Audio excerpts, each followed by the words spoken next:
Hi guys, and welcome back to my channel. It's your girl Ashley, and today we're gonna be talking about reparations because y'all keep bringing up this topic a lot, and y'all have touched on this because a lot of people don't really understand why we haven't received reparations, what has happened. It's kind of just like this myth almost in the black community. It's becoming one of them fables, them folklores, them stories you tell to your kids at bedtime. It's becoming something that is so far out of touch, but a lot of people don't understand why. So I'm about to break it all down for you, right? Because like I keep telling y'all, Americans keep receipts of everything, no matter if it's good or bad. Promise the reparations, right?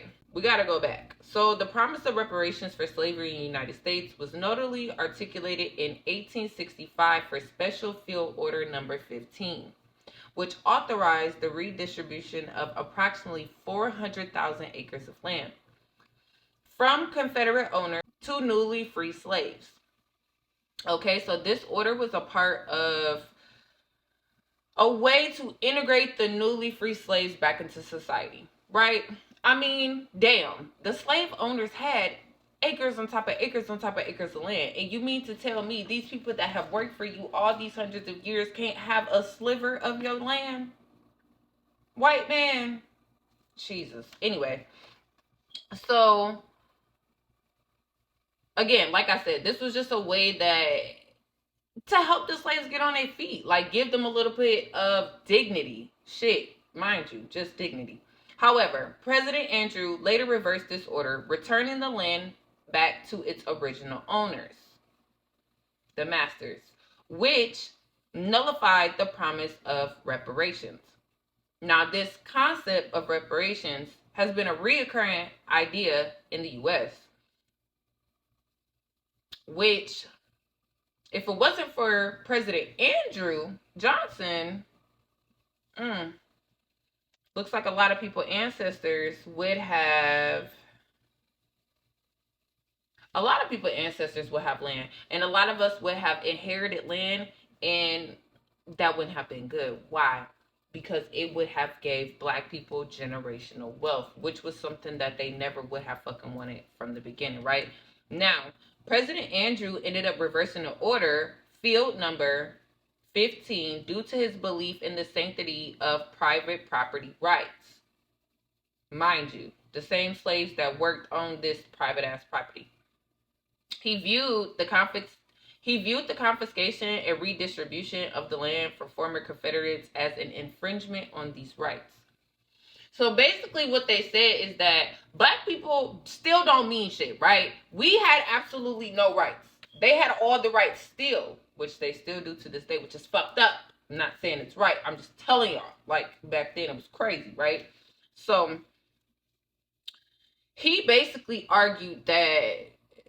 Andrew Johnson basically argued that what they did was unconstitutional. They seized private property, and that the slaves never were entitled to this type of land. Now, this decision led to the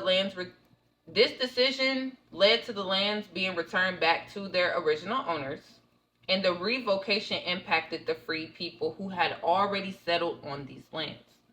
So you mean to tell me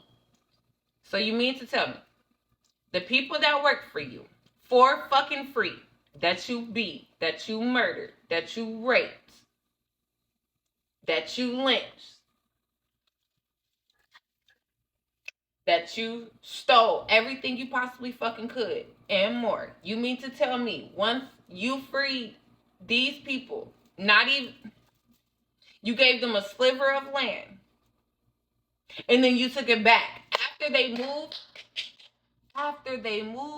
cousin, I can't, it pisses me off.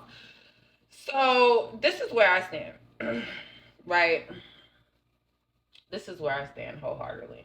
Something's gonna have to fucking give, because as easily as they reverse Special Field Order number 15, somebody's gonna have to undo it. And it's gonna be up to a millennial, because Gen X isn't shit. Boomers isn't shit, and Gen Z is damn near turning into fucking boomers. So in order for us to get reparations, it is going to take maybe an older millennial, maybe a younger millennial, but it's going to take millennial people to stand on that shit. Like, stand on business, because the only reason why we didn't get reparations is because they felt like that was their motherfucking private property. That was their private land. Can't nobody seize my land, and this my land, this still my property. And that's the same way of how they treated slaves. So I'm really happy that y'all keep bringing up the topic of reparations. I really hope that we can see it in our lifetime, at least. God, in my generation, at least in my children's generation, this would be something that is really exciting. That would be really exciting to see, because I feel like in those moments when we do receive something like that, it will be a memoir to, or not a memoir, but it's like paying homage to our ancestors. So that way it's like they're not dying in vain. We inherit so much generational trauma from all of this, and I feel like we should be heavily compensated, just like every other person of color that goes through shit, that goes through genocide, that goes through war, that goes through all of these things. All of this money is being provided to all these other different people except black people, to keep us down, to keep us in poverty, to keep us in low income, to keep us mentally unwell, mentally unstable, broken families, broken households. You know, it's such a systematic thing. But it's really going to have to take for black people to stand on business like that. You guys, that's the only way it's going to work. I'm telling y'all, that, cousin, this is the only way it's going to work. Because Andrew had no reason to really do that. He was just a salty ass white man. He was just a salty ass white man. Master couldn't take a little bit of land being taken away from him. Cousins, I just can't. And it was a literal promise. It was something that was, you know, white people have a funny way of always breaking their promises, though. Like, anything they have ever promised to black people, and it's documented. Again, Americans keep documentation and receipts for everything. Like, everything was written. Everything was written. And each and every time they made a promise to a black person, a black woman, a black man, they never kept their promises, and I don't understand. Mm.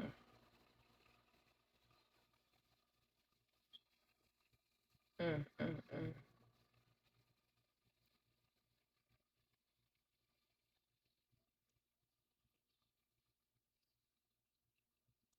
And I guess that General William T. Sherman's, I guess in his order, he said that the mule would come later. So when the fuck is the later?